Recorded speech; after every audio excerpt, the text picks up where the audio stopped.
Kag sa numero 1 sa mga balita subong nga adlaw.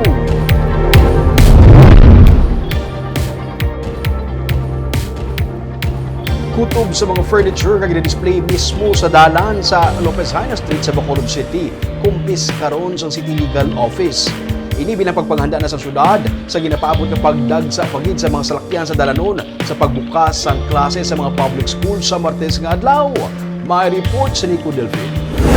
May nagasinablay nga katre sa poste kag mga lamesa, pulungkuan kay iban pa nga furniture nga nagabalabag mismo sa karsada. Ining perme nga malabyan sa may dalan Lopez Haina sa Bacolod.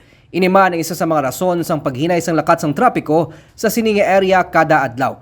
Gani paborman si Mayor Albi Benitez nga i-confiscate o kon pangkuhaon na lang sang City Legal Office Enforcement Team ang kutob sa mga furniture sa mga baligyan nga nagaokupar sa dalan. Problema mag-confiscate kung legally allowed kami to do that.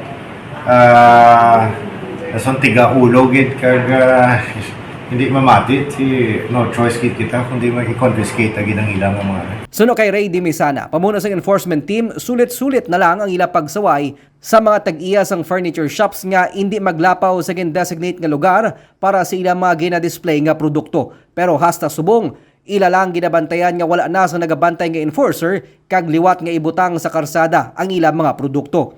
Kag sa kilid naman sang dalan sila nagaobra, gani may mga motorista nga nagareklamo batok sa bao sang pinta kag mga bukbok sang kahoy. Kay bisan ano naton nga saway, ara sila gyapon no nagagwa sa gihapon.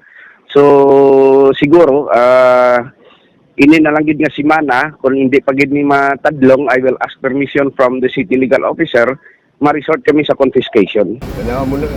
Pero pabor ka man, okay man na simon ano? Depende uro na sa pangatigin misaway ka na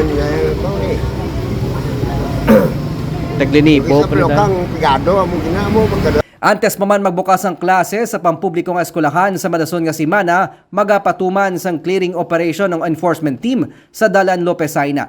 Mangin kaupod man nila ang katapos ang Bacolod Traffic Authority Office para himuson pating mga nagasablang nga salakyan, nagapark nga tricycle kag e-bike, ilabi na sa nasakpan sang Barangay 27. Nico Delfin para sa DigiCast Negros.